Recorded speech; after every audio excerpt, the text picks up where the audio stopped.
Today, I'm going to explore how my experiences on location influence how I see and feel about the images I produce on the day. Now, these two images were shot at the same location about a month apart. Now, I'm sure that you'll have an opinion on which you prefer, so please let me know in the comments. But which is my favourite? Well, I'll tell you at the end of the video, and the reasons may not be quite what you expect them to be.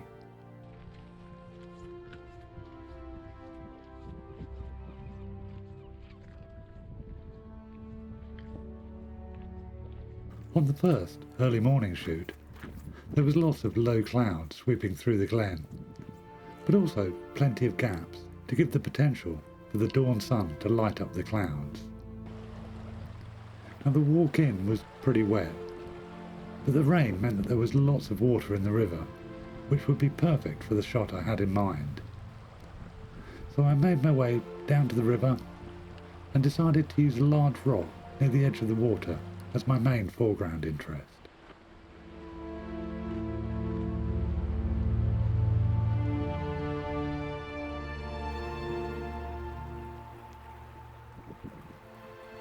I used a polarizer and a 2-stop ND grad to make the most of the conditions.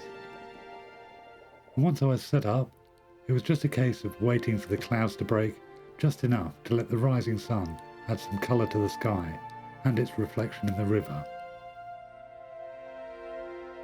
Luckily, Mother Nature didn't make me wait too long, and over the next 20 minutes or so, there were plenty of moments when the sky cleared enough for me to get a shot.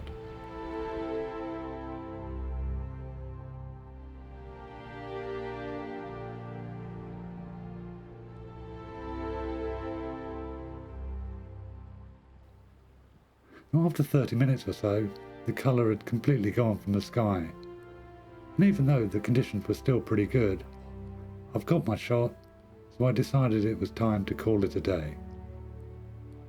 And here's my favourite shot.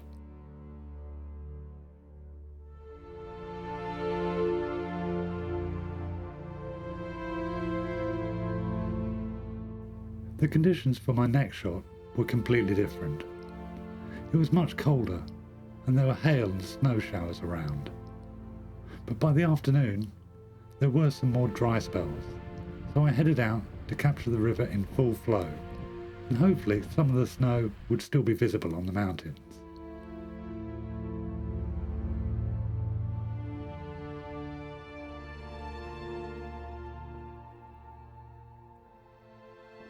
Now, at first I was thinking of using the rock again as foreground interest, like my first shot, but somehow it didn't look right, and I couldn't really work out why to start off with.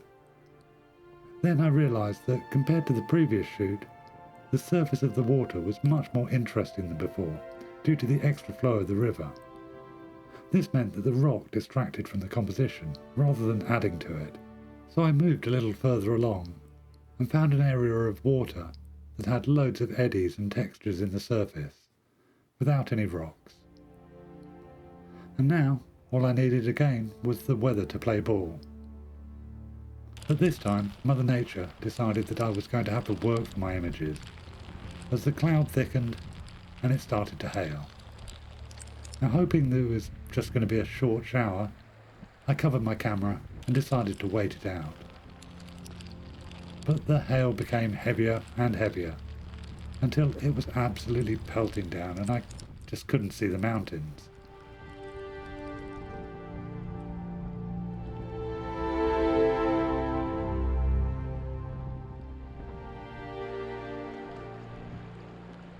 Then, the wall of hail began to clear, and I was able to uncover the camera and start getting some images.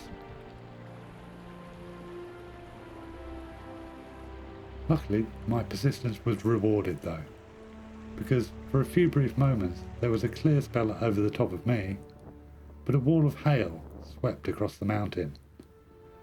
And then a brighter area just in the distance created the contrast and drama that I had been waiting for.